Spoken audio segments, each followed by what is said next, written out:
العاشرة مساء بتوقيت أسمر المحلي. مشاهدينا من تلفزيون دولة إرتريا نقدم لحضراتكم نشرة أخبار هذه الفترة، معكم فيها قاسم أحمد. البدء كالعادة بأهم ما جاء فيها.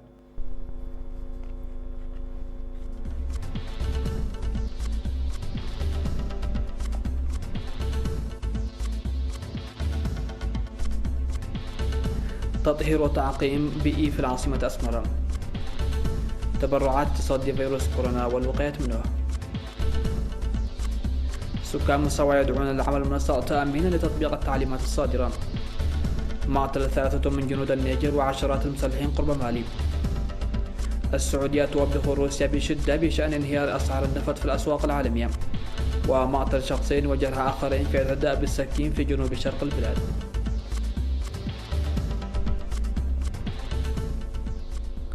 أهلا بكم إلى تفاصيل النشرة.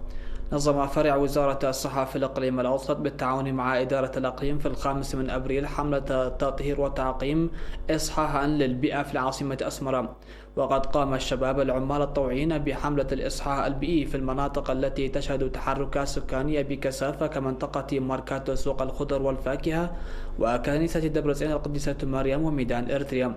وأوضح مسؤول الصحة البيئية في وزارة الصحة السيد أبراهام بلاي أن حملة التطهير والتعقيم بالمناطق المذكورة أجريت كتجربة، كما تلعب دورا رئيسيا في ترسيخ ثقافة النظافة والإصحاح البيئي.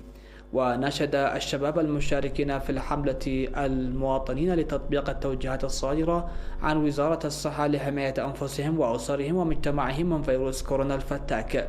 في غضون ذلك رصدت كاميراتنا اليوم التطبيق الشامل للتعليمات الصادرة حدا من التحركات البشرية والمركبات.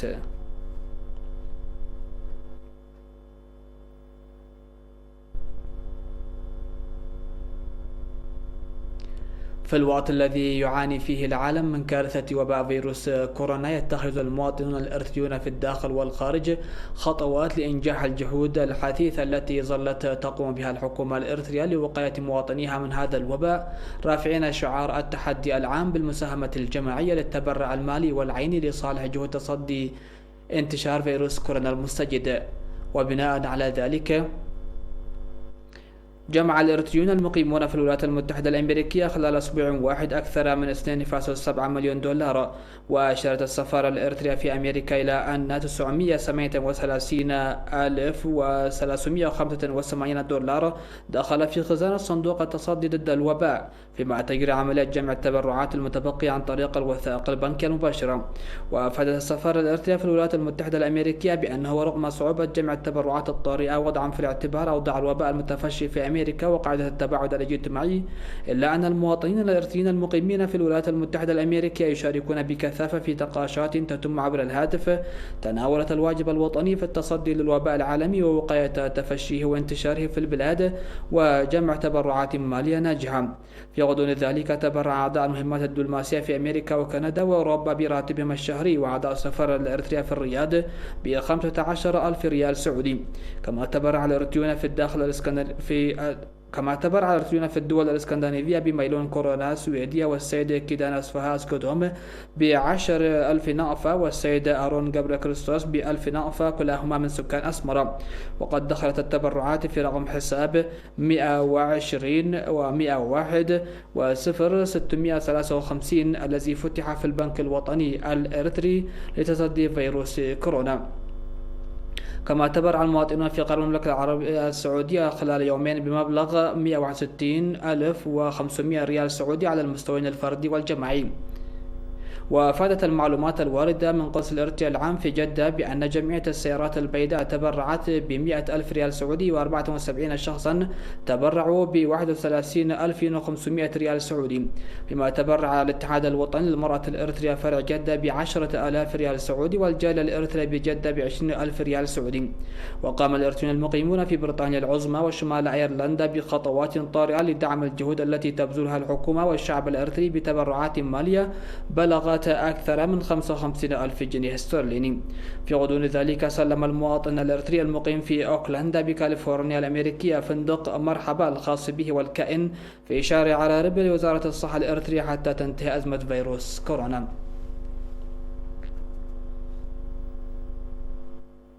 دعا سكان مدينة مصوع حاضرة إقليم شمال البحر الأحمر للعمل المنسق واتباعه باتخاذ القرارات اللازمة تأمينا لتطبيق التعليمات الصادرة حدا ووقاية من وباء فيروس كورونا قبل استفحال أضراره في بلادنا. وقال السكان في الآراء التي أدلوا بها إن التعليمات بينة وأساسية إلا أنها لم تطبق على أرض الواقع كما يجب، مشيرين إلى أهمية اتخاذ قرار تصحيح مباشر وعاجل بحق المخالفين. وأشاروا إلى أن إغلاق المدارس وأدوار العبادة والمرافق الخدمية وإيقاف خدمات المواصلات هي التعليمات المطبقة حتى الآن جيدا، إلا أن تحركات السير بالأقدام والدراجات الهوائية وكذلك التجمعات لا زالت تحتاج إلى تصحيح عاجل. وأوضحوا بأن ارتفاع الأسعار لم تمنح اهتمام لازم حتى الآن، وأفادوا بأن عدم تطبيق التوجيهات الصادرة بصورة مباشرة يؤدي إلى تردي النتائج، ذاكرين تجارب بعض الدول الأوروبية فيما يتعلق بهذا الوباء البغيض. ونشهدوا للدفع بالبرامج التوعوية المقدمة عبر وسائل الإعلام المحلية لما تحققه من نتائج جيدة.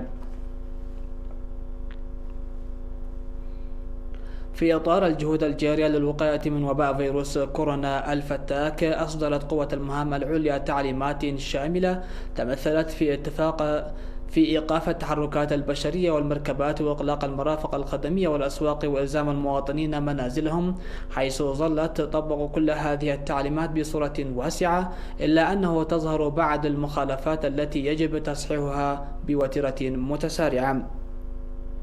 ووفق المعلومات التي أدلى بها مراسل وكالة الأنباء الإريترية من مدينة عصب، أن أسواق الماشية لا زالت تمارس نشاطها الروتيني عكس مؤسسات تصحيح الدراجات والحانات التقليدية والنجارة والحدادة التي أوقفت أنشطتها رسميا. ورغم مقاطعة الطلاب مقاعد الدراسة تفاديا لأضرار الوباء ولازموا منازلهم، إلا أنهم يمارسون التحركات الجماعية عن طريق الدراجات الهوائية، لذا قدمت دعوة للآباء للتعامل الجدي معها مدركين خطورة الأوضاع الصحية. تم تغريم 386 من مؤسسات الخضروات في الإقليم الأوسط، حيث قامت بزيادة الأسعار على المواد الاستهلاكية وأنشطة أخرى غير قانونية مستغلة أوضاع فيروس كورونا المستجد، مخالفة بذلك التعليمات الصادرة. وتتراوح الغرامات المالية التي فرضها مكتب القانون والنظام في الإقليم الأوسط 323 مؤسسة ما بين 20 إلى 25 ألف نفر، بما اتخذت قرارات الإغلاق على المؤسسات 63 المتبقية. يذكر بأن وزارة التجارة والصناعة أصدرت في 21 من مارس المنصرم توضيحا مفصلا حول زيادة الأسعار، وتتخذ القرارات العقابية ضد كل من تسبب بارتفاع الأسعار في المواد الاستهلاكية أكثر مما كانت عليه في 20 من فبراير 2020. كما تتخذ قرارات صارمة ضد من أخفوا البضائع كمصادرة البضاعة وإلغاء الرخص التجارية بموجب إعلان الأعمال التجارية غير القانونية رقم 125/2002. مشاهدينا الأكارم، فاصل قصير من ثم نعود لمتابعة الأنباء على الصعيد العالمي، فابقوا معنا. أهلا بكم. على الصعيد العالمي، أعلنت حكومة النيجر في بيان مقتل 4 عسكريين نيجيريين و63 إرهابيا في معارك بين الجيش ورجال مدججين بالسلاح في منطقة تلابيري القريبة من مالي في غرب البلاد. وقالت وزارة الدفاع النيجيرية في البيان الذي بثه التلفزيون إن عناصر من القوات المسلحة النيجيرية اشتبكت مع مجموعة من الإرهابيين المدججين بالسلاح على متن آليات عديدة ونحو 50 دراجة نارية. وأضافت الوزارة أن الحصيلة المؤقتة هي 4 قتلى و19 جريحا في صفوف العسكريين و63 إرهابيا تم شل حركتهم. وتقع تلابير في منطقة الحدود الثلاثية بين النيجر ومالي وبوركينا فاسو، ومنذ يناير منعت التنقلات فيها على دراجات نارية لمنع عمليات الجهاديين الذين يستخدمونها. وأسفرت أعمال العنف التي يرتكبها جهاديون وتداخل أحيانا مع نزاعات بين مجموعات سكانية في منطقة الساحل عن سقوط 4000 قتيل في مالي والنيجر وبوركينا فاسو في 2019 حسب الأمم المتحدة. انتقدت السعودية روسيا بشدة ردا على اتهاماتها للمملكة بالتسبب في انهيار أسعار النفط العالمية، ما يظهر التوتر قبل اجتماع طارئ لمنظمة أوبك ومنتجي النفط الآخرين. وانخفضت أسعار النفط بشكل حاد بعد فشل ما تسمى مجموعة أوبك بلس ومن ضمنها روسيا في الاتفاق على تخفيضات الإنتاج في أوائل مارس.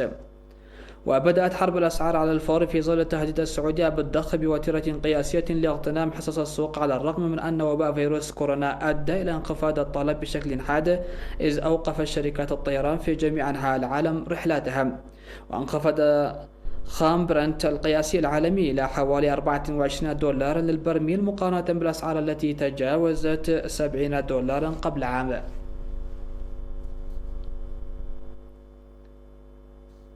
أسفر اعتداء بالسكين في رومانس وأبرز بجنوب شرق فرنسا عن مقتل شخصين على الأقل وجرح آخرين وفق ما أعلنت مصادر متطابقة، وقد تم توقيف المشتبه به، فيما تولت الشرطة الجنائية في ليون التحقيق. وقالت رئيسة البلدية أن الهجوم وقع أمام مخبز اصطف أمامه الزبائن وفي متاجر بوسط البلدة، مضيفة أن الشرطة اعتقلت المهاجم. والبلدة خاضعة حاليا لإجراءات عزل مكافحة فيروس كورونا المستجد، لكن يسمح للسكان بالخروج فقط لشراء الضروريات.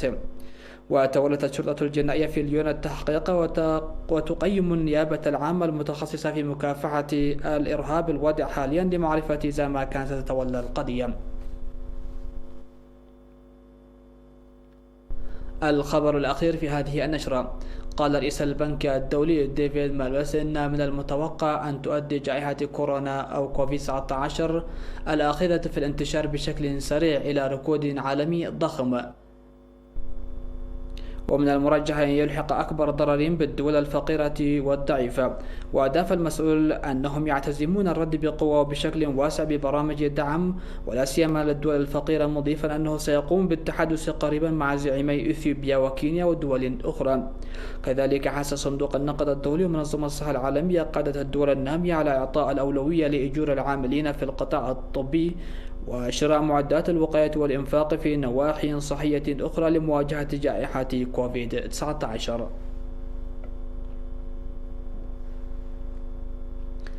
مشاهدينا الأكارم، هكذا انتهت النشرة. شكرا لحسن الإسماع والمتابعة، ودمتم في أمان الله.